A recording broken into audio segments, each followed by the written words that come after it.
let's focus on the main issues. From public to retail campaigns, heated political discourse on whose policies are superior, delivering compelling manifestos and holding mammoth rallies. Political parties and all independent presidential candidates have made their final pitches, their final push to wrap up their political activities. Well, this morning, we'll be interacting with the National Commission for Civic Education on why you cannot sit on the fence and shun your civic responsibility, in addition to other pertinent issues. Joining us this morning, Kathleen Addy, she's chairperson of the National Commission on Civic Education. Good morning. Thank you for joining the conversation. Thank you very much for having us. I was teasing her, though you can't see it, I was teasing her about her three-striped, sneakers. They look lovely, and if you look at the color, it matches her polo neck. Oh. And I was teasing her. I said she didn't come to play. She didn't come to play. They can see a little peak of it, but it's gone. Nobody's playing at this point. Nobody's playing at this point. Kathleen, good to have you. Yes. It's so refreshing to have you. So far, I know you've done a bit of work. Yes. You've done quite some work, actually, ahead of the elections. Yes. I can tell from your eyes you're a bit tired. But what has it been like in preparation for election 2024? Well, elections have a certain ambience, a certain vibe. If I a certain temperature. A certain temperature. So, I mean, to that extent, it's been pretty normal. Every election year, we all get excited. Everybody values the opportunity to exercise their vote. I am not one of those who think who is of the view that Ghanaians will not go and vote. I'm yet to see the day. This is a country where consistently over time we have presidential and parliamentary elections attracting a turnout of 70% plus. So people going out to vote is not, I think, the biggest problem we have really in an election season. Everybody's geared up, everybody's pumped up, everybody has an opinion, everybody has made their decision, and that's how the democracy is supposed to be. I think that for us as a commission, we want people to make choices that inure to their own benefit. Right. To have a clear awareness of their own self-interest and the interest of the state in making the choices that they make. And I think that is really where the focus is on for us this year, to make sure that people understand that it's not just about going and voting or making up your mind, okay, I'll vote for this one, but the things that you have to take into consideration, the why you should vote, for who. Those are the things that I think are very critical and important, that we've spent our time explaining to people around our 4 thematic areas of education, because the democracy depends as a result of the actions we take and the actions we do not take. And so if we have a good track record for actually going to the poll to elect, that is good. But we must make sure that that election is meaningful, impactful, and works for us as citizens. On that very point, because later when I share my blunt thoughts, it's one of the things I'm going to look at. Some people who say, oh, I don't think it's worth it to go and vote. Give us some idea. The 1992 Constitution gives us rights. This is one of those rights. Once you qualify by age, yes. Once you follow the prerequisites of registering, you are entitled to that vote. Why is it important for Ghanaians to go out and vote? And I like the use of the word entitled, because the last thing you want to do is to take this opportunity for granted. And sometimes I feel that sometimes people don't know where we've come from as a country. And of course, we have three new generations of people who were born after 1992. So of course, their worldview is different, their point of view is different. And that is why it is important that we deepen civic education and keep us all reminded all the time of how we came to be in this Fourth Republic. And in spite of all the shortcomings, challenges, and difficulties, how this is the best that we've really had in terms of, if you put everything together, the political, economic, cultural, and all of social, all of those things together. We haven't had this length of time of political stability for a long time. Right. In fact, ever. When some people will argue that, oh, but what is political stability? You think it's nothing until you don't have it. Yeah. Because it's the basis for everything else. everything else, even your aspirations and your hopes for a better economy, for better development and all of that, all have to come on top of a foundation of political stability. Because without that, all of that will not happen. And so to that extent, yes, people must go out and vote, because apart from it being such a privilege, you live in the country with the rest of us, and the decision to elect leaders lies on all of us, you know, because I always say that the democracy will not build itself. It has to take these actions for it to become real in our lives. And it's not just that. It's not just go and vote, but go and vote and be a citizen that is active, that is involved, that is engaged in between the elections. And that's the other area that, you know, we haven't been too up and doing on.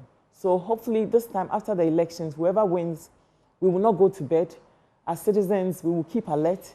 We will hold leaders accountable.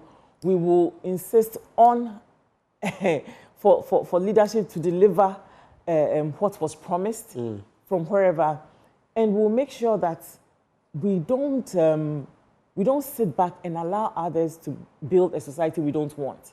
You know, that we also practice good values, ethics, citizenship, understand our rights, execute our responsibilities to the state, and all of that. And all of that working together is what will move us forward. So it's so important that you are part of the decision-making to go and elect leaders for us. And that is one area. It's a crucial point you've brought up, because sometimes it is that despondency. Another story I'll be sharing in my blunt thoughts, it was in the news review, an accountant turned mechanic who says, you know what, he's not even going to bother to vote, and he wants to migrate to some other parts of the world because he feels, you know, it's disappointment upon disappointment, disappointment after disappointment. So for him, look, I'm a trained accountant, and it's not to denigrate any work, but that's not, in his mind, that's not what he wanted to do, and he feels his society has disappointed him. But you know what breaks my heart about his thing? He says he wants to go to another part of the world to live better, but to work harder.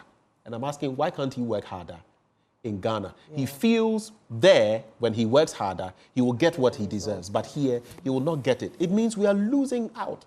You get it? Oh, we are definitely losing. How should people like that? We are definitely losing out, but you have to understand that those countries were also built by people. They did not emerge like this suddenly. Not in a day. No, not at all. And so sometimes we should cut ourselves some slack, really. Of course, everybody, I mean, moving to another country to go and find a better life, it's totally okay. Everybody has a right to that opportunity. And actually, there's nothing wrong with it, actually, on an individual basis. If that is your hope, that's your dream, that's your aspiration, there's nothing wrong with it.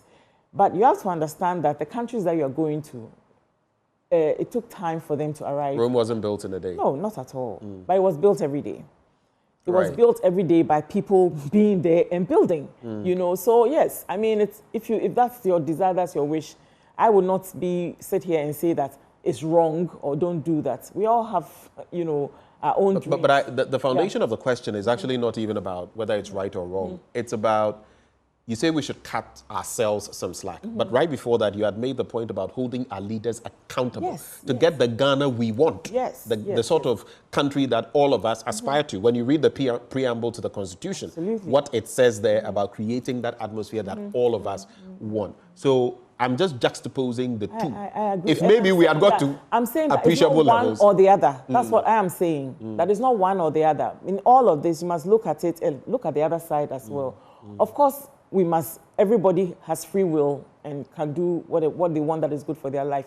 But we also have to understand the realities. The reality is that other countries were not built overnight. They went through their problems. They've arrived at this point, and it's built up to a point where it's attractive to us. Slow as it may seem, we will get there one day. I am the eternal optimist when it comes to Ghana. That I know. I never think that this place is going down. It's not going down. This is a country. This is a vibrant democracy with problems, but it's not a country that is going down. You know, so to that extent, we also have to understand that it's not the only option to up and go. I know that this is a controversial statement to make, maybe not today. Today is not the day for that conversation. But yes, be part of the decision making, hold leaders to account. I think that we kind of feel that once we elect people, they are automatically going to do the right thing. Or once people are in government, we have to sit back and do honorable, and then everything will work out, you understand? I think we've forgotten the part that even after you've elected somebody, we are all human. And even you know that given the free will to do whatever, you're not likely to do the right thing all the time. So we have to take this accountability element of the democracy very serious.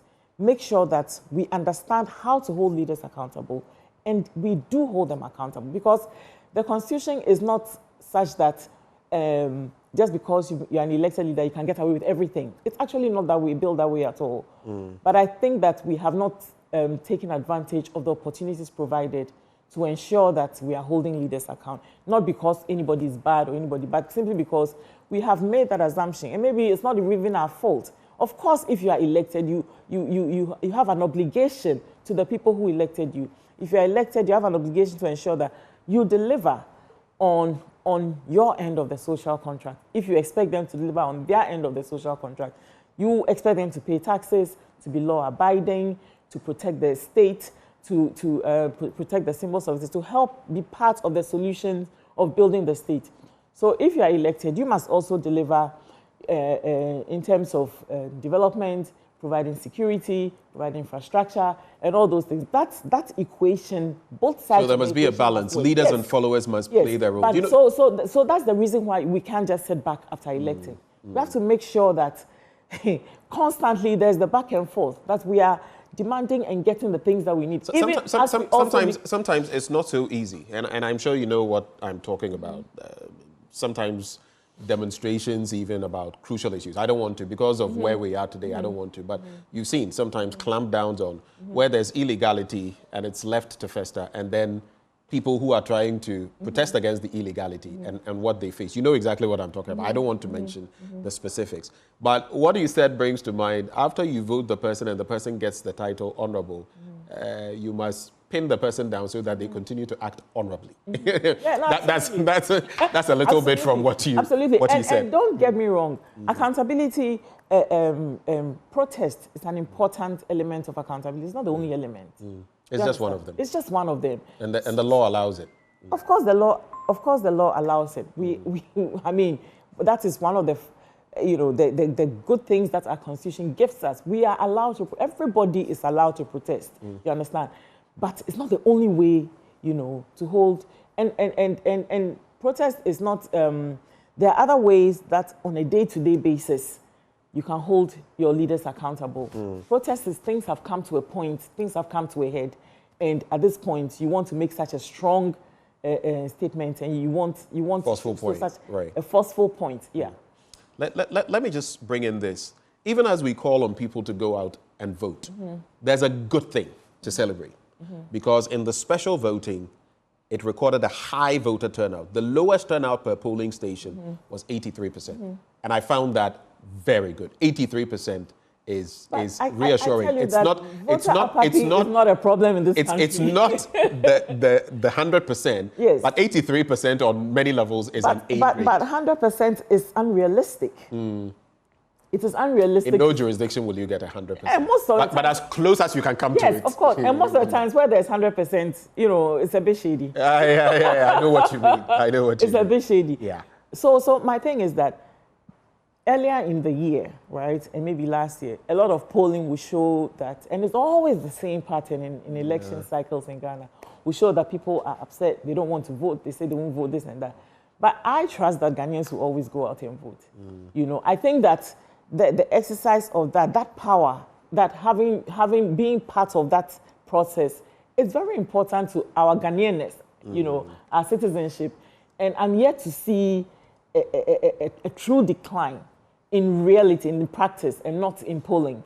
But you must give the other side credit as well, because if you recall the district level polls, for example, and others, yes, some may say that those ones are not essentially, though they are national as well. Actually, no, some say, some get the impression, are under the impression that, oh, it's not national-like, but that is not the case because it's right at the grassroots. Yeah. But if you look at the turnout there, you remember that even the EC was a bit disappointed with some of the turnouts and all of that. So it's been here and there, but when it comes to this, most people feel, look, there's so much on the line, and that's the good thing. 83% being the least. Let me speak a bit about local government and the local elections.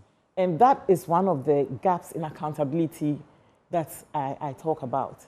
That the first experience of democracy, the first physical experience of democracy for citizens is really at the local level. You vote, you elect your assembly member who lives with you in your community, who you see every day, who you can hold to account every day. There are opportunities for us to participate in assembly activities, to hold assemblies to account, to make sure, because a lot of the things that plague us are really responsibilities of the assembly. You have drainage in the community. We have minor roads, security, sanitation. All these things are in the purview of the assembly, of the local assembly. So it's actually to our detriment that we don't pay attention to that, you know. And reasons have been given for that. And Ghanaians say they don't like the political parties. But today, if the political parties got involved in that exercise, you will see the story will change. So the things that people say and do sometimes, you know. But I am very passionate about local elections because I think that a lot of our solutions can come at that level, a lot of solutions to our problem. I mean, if there's a broken drainage in your neighbor, really, it's not your MP's problem, really, truly, you understand. If the street lights are not working in your neighborhood, it's not the MP's problem. If you look at the Swiss canon system, they basically run on canons. These are like local entities, and every canon does its own. I mean, sometimes I look at other systems and how they've been able to do certain things, and I ask myself, what is so different? Because look, if we got the systems right from there, development, we like this top-bottom approach, when in fact, right from the grassroots, we can get it done so that it will also allow governments to focus on the key essentials, not so much of this, I mean, public toilet, they say, oh, come and some of the minutiae, you get it. So that then governments can really focus on things that are really high up there. That because when you look at, especially parliamentarians. When you look at the basics of politics and how it started, people expected those governments. That's why you don't expect usually an individual to put up an airstrip for planes and all of that. Those are at a certain level that you expect the state to do. That's the social we are missing it. We are not missing it. We are not there yet. We are not there yet. We'll come there. Switzerland did not overnight. And neither did that country start. But you don't need to reinvent the wheel. No, especially when the examples are there. But we are dealing with human beings, right? And things don't happen overnight like that. We have to keep ourselves hopeful and not look at places that have been in it for a long time and say, oh, but we are not there yet, and give up. Me, the eternal optimist, I'll keep talking. Oh, no, it's not about giving up. Not giving up. But let me tell you something that on this local government thing. So a few days ago, I spoke at one of these Rotary meetings, and and this is one of my extreme examples of how we neglect holding leaders accountable through engaging with local government. So I said there are many neighborhoods in Accra, at least, where people have put up homes that cost millions of dollars, right? $1 million home neighborhoods exist, right? And you go to some of these places and they'll say, who is the assemblyman? Assemblyman is somebody who does not own anything there, you know, lives some other place. You understand? But the interests may not necessarily align with the owners. So I asked them as Rotary, because these are middle-class people, I said, why would you build a house in a neighborhood and neglect everything else that goes on? Not engage with your local assembly, because everywhere else, at least it is in your own enlightened self-interest to ensure that the value of your property is maintained or is upgraded. If the neighborhood is deteriorating, it affects the value of your property. So even for that reason alone, you should be interested in how your local community is managed. And I think that is one of the biggest gaps that we have, Right. not engaging with local government properly. And you know why it's that way? Because we are not electing the heads of local government, but that's a whole other conversation. Because if we're electing the heads of local government, people will have that accountability relationship. It will be stronger because the head who is elected by the people will have, they have to make sure that these people are pleased because they keep me in position, as compared to head of local government who is appointed, who feels maybe allegiance to the appointing authority. Right. Yeah. I want us to talk about the rhetoric of political parties so far. You've been talking about that and how they should be temperate and moderate and all of that. But before we do, Godwin Ajete Nahu sends a comment. He says, kindly ask her. Her name is Kathleen Addy, and she is chairperson of the NCCE. How do you hold one accountable when the system is such that the same person is to approve himself, investigate himself, report to himself, and prosecute himself? Where does that happen? Where does that happen? Interesting question. I don't know where that happens. I don't know where that happens. In Ghana here. Anyway, I'm sure he's talking about the broader spectrum of maybe the executive and the police being a part of the executive, and something has happened by a member of the, those instances. I think those are, but sometimes those are some of the extensions. Okay, well, let's not go into it. Yeah. So the rhetoric of political parties so far, how have you found it? Well, in previous years, it's not been easy managing. This time round, how has it been? It has not been the best. It's not been the best. It's not been the best because at the very minimum, we should be making progress. We should be making progress in some areas. And I don't think we've made enough progress in those areas. One is the nature of the rhetoric in the political season.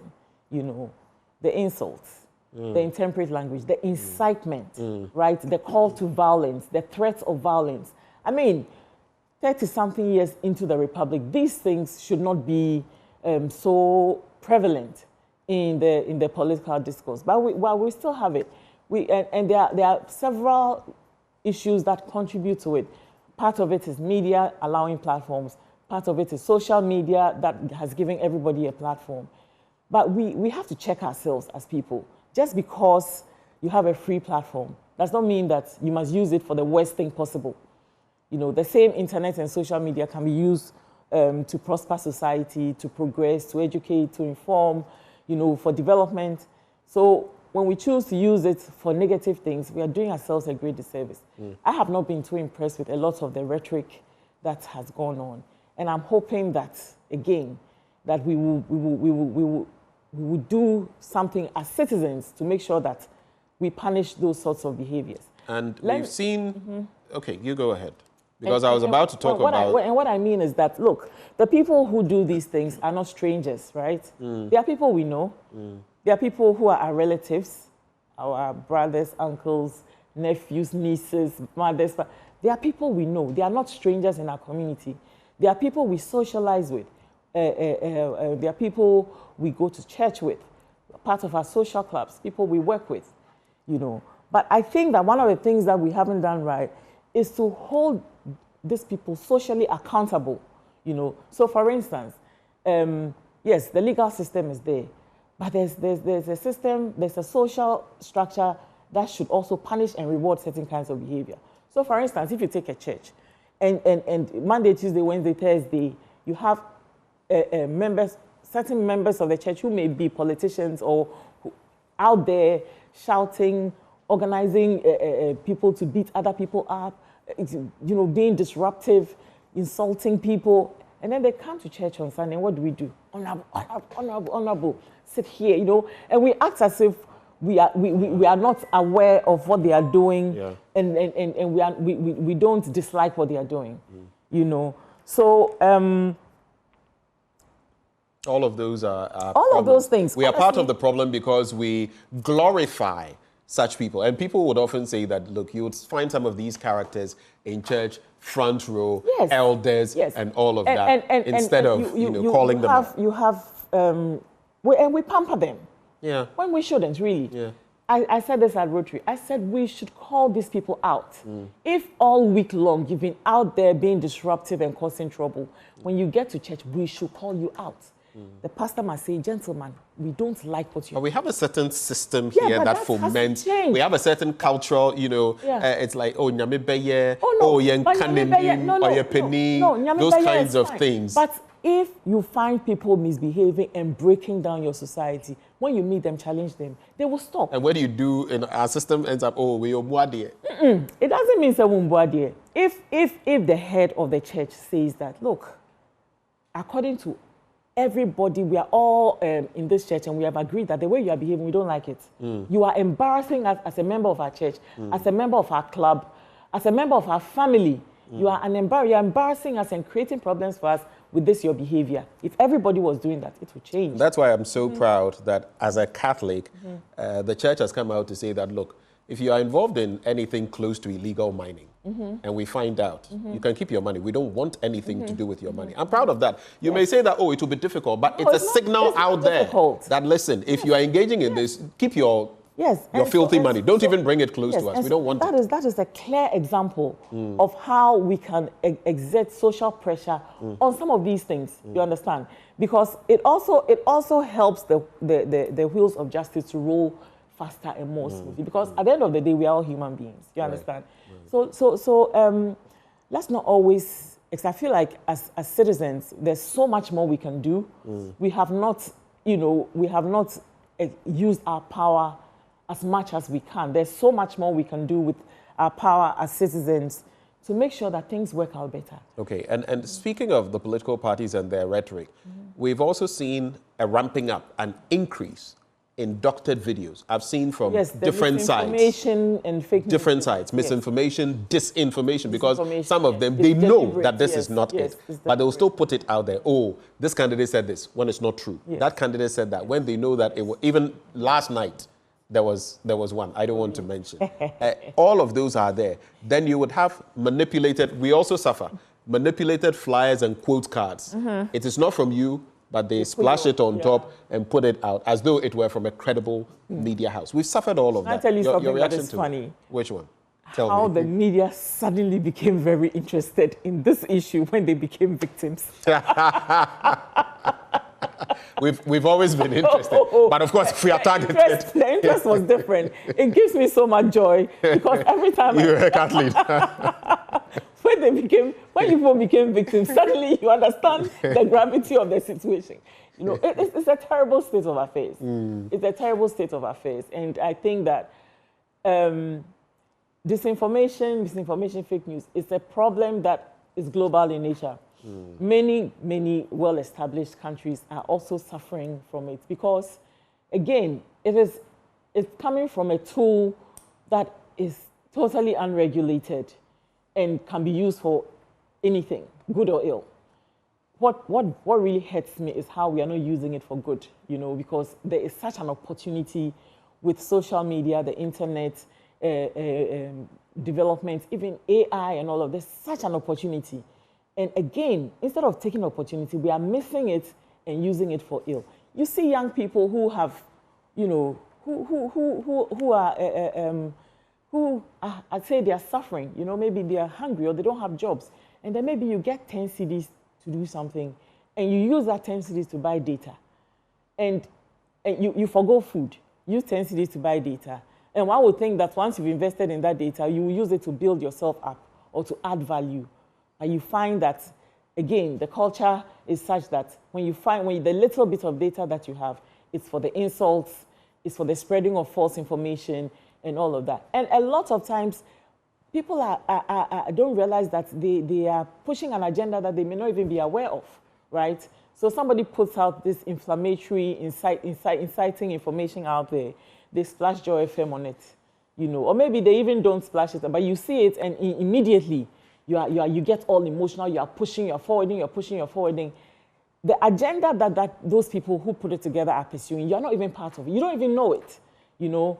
And willy-nilly, you are there giving them your free time, your eyeballs, your resources, you know, and just giving it out like that. Right. So I feel that there's a lot of self-consciousness that needs to start happening. There's a lot of understanding about our power as citizens that need to start becoming, we should be becoming conscious of. And there's a lot of holding leaders accountable that we need to get our teeth into in order for all of us to progress. Because at the end of the day, they say, oh, well, some people are saying that the democracy is not working because the leaders are not doing what they are supposed to do. But in any system where there is no active holding of leaders accountable, they will continue to be like this. Do you see what I mean? So yes, it's not the democracy that's the problem. It's the way we are engaging and not engaging. We have to do a lot more to make it work. It's never promised to be an automatic holiday just because you're having democracy. It's not promised to be easy even. Nowhere is it promised to be easy. Right. But if we all work at it, it actually works.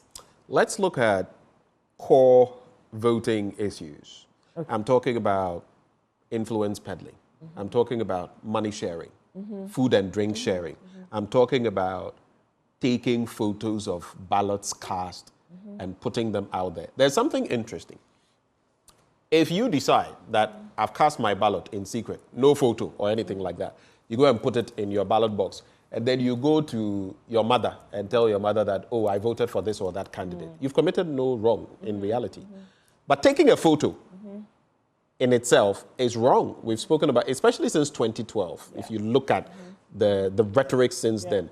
Dr. Shrebo Kweku of the EC has spoken about it, you've spoken about it. But we see a lot of people, even political actors, doing it. I don't want to mention names again because we are heading right into tomorrow. But even on the back of Monday, political actors were doing this. And then some will tell you, oh, they are sample ballots. And what is that? Let's not even get into that. I think sometimes the assumption is that we don't use that. But what would you say about some of these issues and any others you want to add? You know that for NCCE, right from the beginning, so these issues we are talking about are key thematic areas of education this year. The fake news, violence, money in politics, and religion. Those are the 4 things that we've been talking about. So now we are on the issue of money in politics. We've been talking about it even from last year, that this is a poison, this is something that is poisoning the political culture of this country. And it's just getting out of hand. It's getting out of hand. I think that for that, because it's such a clear illegality, right, we must see more action around law enforcement. You know, the education is great, but the law, especially for the perpetrators, the law enforcement is, you know, has to ramp up. The other thing is that with that thing, you see the people offering the money have ramped up their activity. They are showcasing themselves giving money. They are doing interviews on how much they gave and all of that. And then you see the people on the receiving end also showcasing their part of it, saying that we will vote for this person because they gave us more than that and all of that. And both sides are wrong. Both the giver and the taker. Both the giver and the taker are wrong. And again, when I speak about this, people say, oh, but if it's free money is being shared, me, I'll take my share. It's not free money. There's no free money anywhere. It's money that we will pay for one way or the other as citizens. It will be to our detriment because all that money will have to go back to where it came. It has to be paid back to where it came from. A lot of it is money that I suspect is not even clean, you know, because where are you going to find hundreds of millions of dollars of clean money just to come and blow like that? You get what I mean? But we have to be more conscious. I think that citizen consciousness ramped up can help a lot with some of these things. I mean, and then we all have to behave ourselves. What is sharing food at a... You know, we've got to the point where in some of the parliamentary primaries and the rest, people will actually tell some of our reporters that, oh, if I don't get money, I will not vote. That's the point. That's where we've got to now. We have to roll back from this thing because it's very dangerous, actually. It actually is an existential threat because you don't know where this money is going. What if somebody gets money from some major, dangerous drug cartel and comes to use to win an election? We are finished. You see what I mean? So it's not just, oh, as for me, I'm just taking my 5,000 or my 1,000 or 200 or whatever it is.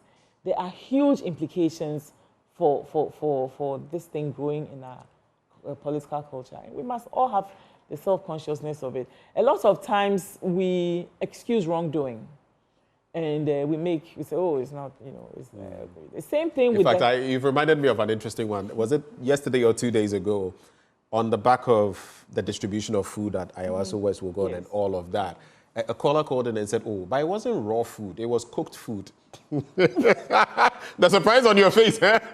He says, oh, but this one, it's not a problem. I asked him, do you know what the law says about this? He said, oh, but it wasn't raw. It wasn't like raw rice or anything. It was cooked food.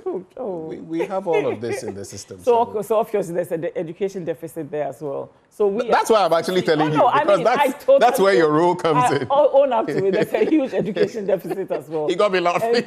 And it's hard. And yes, it's not funny at all, actually. It's not funny. But yes, of course, there's education deficit. And we as NCCE must also do better, you know.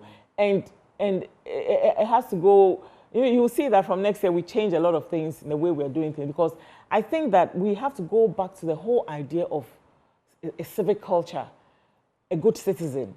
Because that is the fundamental for all of these things. So for instance, I say that what is voter education if you don't have a proper civic culture? Voter education without a proper civic culture is when people go and take pictures of who they voted for. Yeah. You understand? A well-informed citizen, a healthy civic culture will ensure that that doesn't happen. At least not in the numbers that we are seeing. Right. You know, so going back to building, investing in the civics and building a civic culture and defining the kind of citizen that we want, and then going backwards to take the steps that we need to take to have those citizens is one of the big things that we need to start looking at. Okay. And this is not even a Ghana problem.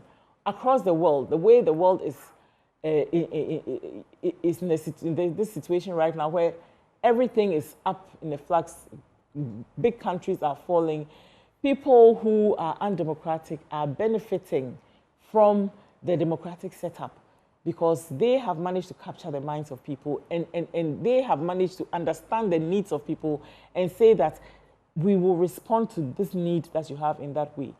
Because, you know, you can't continue to talk down at citizens and tell them what is right for them. Right. People know what is right for them. Right. So in order to stop moving in that direction, we have to come back to the civics and ensure that we build the citizens that are required to build a republic. All right. I have two crucial issues that I want you to address in about 4 minutes, and then we'll cap off this conversation. I don't have a timer. One has to do with religious tolerance. Mm-hmm. Religion has been ramped up in this election, mm-hmm. and we all know why. Mm-hmm. The Catholic Church has come out with its own message of peace and don't play those games. Yes, not just the Catholic Other Christian churches, the Pentecostal Council has come out. That is one Today, the chief imam, you know, his spokesperson sent me a message saying that, look, even out there, today is Juma prayers. All of you imams, your sermons should be on peace, national cohesion, and all of that. Advising people on what to vote for. What is your message of religious tolerance as we head into the election? So the unanimity across board on religious tolerance is something that didn't just happen. It's something that has been actively worked on. NCCE, Peace Council, the heads of the faiths, we all agreed. And it wasn't even this year. I think it's somewhere last year. We worked very hard and we are in agreement, 100%, that we will not allow religion to also become an issue in the already issue-laden election season problems that we deal with. So it was agreed, and I'm so proud of that. You know, I have attended meetings where the Catholic bishops are sitting with the imams in just a private, they don't even have media coverage. They just have their meetings, and they are taking these, discussing these things and saying that, yeah, of course, our faiths are different, but this is not going to divide our society, and we will not allow it. And that unanimous agreement across board is part of why this thing has not even gone as far as we feared it will go. Right. And it's unfortunate, and again, the calling out must happen. As a society, you know, we can't just sit back and let those who want to poison us continue to pour the poison and we don't say anything. Right. And so the calling out must happen. You know, people must speak up and say, no, yes, you are a religious leader, but this thing you're saying, we don't like it. Yeah. The same way that you, the religious leader, you should also tell the politician, yes, you're a member of our congregation, this thing you're doing, we don't like it. Same way. Right. So please, on that, we are also 100% aligned with the heads of the faiths, with both the Muslim faiths, the Christian faiths, all the range and colors of the faiths, that this year we will not allow anybody to divide us on religious lines. Okay. There's a lot of criteria for selecting who to vote for, who should be a leader. Religion is not one of them. All right. And that's a good point. Religion is not a characterization or a qualification. The last bit, though, sometimes when I engage with you, you don't want to say it fully, but you have resource constraints, right? Oh, at yes. the NCCE. Yes. And sometimes you are more vocal about it, but other times... But that is because sometimes... But I want to situate the conversation on this so that you can respond to it. In recent times, I know ECOWAS helped not just you, some CSOs like Codeo, so funding support, $50,000 to the National Peace Council, $100,000, I'm talking dollars, to the NCCE. Yes. Codeo and FOSDA getting, and FOSDA is the Foundation for Security and Development in Africa, yes, getting $30,000. Yes. I know it's not like a whole lot of what you need, but how is that helping you in your work, even now? Okay, so it's important to talk about the funding completely and to say that this year we had a fairly healthy budget. Not all of it was delivered, and not all of it was delivered on time, but it's been... Just as in previous years. Yes, but so for instance, I'll tell you, for this year, we've bought cars. Okay. We've bought cars for each regional director, the 16 regional directors. We are this now... year you didn't have to fall on cars from... yes, we are now delivering them because our vendors delayed the supply. We've bought pickups, motorbikes, like 40 pickups, about 50 motorbikes. So, yes, there's resource constraint, but we also have to tell the truth about what is actually happening. And the support from ECOWAS is actually extremely important because, you know, right after elections, there's work to do, but post-election, there's even more work to do. National cohesion, you know, bringing everybody together, remembering what brings us together rather than what breaks us apart. That work post-election is so critical to the stability and the unity of the state. So a lot of this support helps us to be able to not just do the work up to election day, but do the work after election and be part of that the work must continue. It mustn't just be... Yes, to bring... So apart from our everyday work that we do on citizenship, right, this particular element of national cohesion, building back the nation, helping to... Because you see, the thing I keep saying, somebody's going to lose this election. Somebody's going to win. Nobody knows who is who yet. Nobody knows, no matter what they say. Somebody's going to win, and the loser is going to be sore. And the loser, and rightfully so, because a lot of work has gone into it. So the loser will be sore. The winner, the way we are, will over-jubilate. Tempers will spark. Things can happen. And that's another point where people have to be temperate. We have to because sometimes in victory, you can be moderate and not inflame the other side. Yes. You can be magnanimous in victory. Right. Because at the end of the day, it's the one Ghana. There is no government who will be elected who will say that I am just government of those who elected me. No. Right. You are government over all of us, whether we elected you or not. Kathleen, it's time to run, but it's always, you know, when the two of us start talking, I think we need a platform. Regular. Next year, let's do a regular. We'll talk somewhere else. But Kathleen Addy is the chairperson of the National Commission on Civic Education, and she's been doing a fantastic... For civic education. For civic education. But I asked you at first. I corrected you. Okay, all right. The National Commission for Civic Education. Always refreshing having you on board. Thank you very much. Thank you for coming. Thank you. Before we take a breather, Ghana, get ready for the biggest giveaway from Syntex Tank. Syntex is visiting 15 communities, giving them free water. And it's to say thank you, Ghana, for making us #1. Now, did you know Syntex was the first to introduce double-layer tanks in Ghana? And did you also know that the Syntex tanks came in so many colors and that they were the first to come out with inner white layers? So let me tell you something. If it's not Syntex, you might as well forget about it. Now, if you're a community and you want to benefit from the Syntex free water giveaway, just log on to their social media handles at Syntex Ghana and nominate your community. The more times you nominate, the better the chances that Syntex will come to your community. Remember, it's S-I-N-T-E-X, Syntex Tank. Don't be any tank, be tank. The correct tank is Syntex Tank. A strong, a tough. When we return, I'll be sharing my blunt thoughts with you. And it's going to be about setting the record straight ahead of election 2024 and giving you information on what you ought to know. I'll bring you details of that after the break.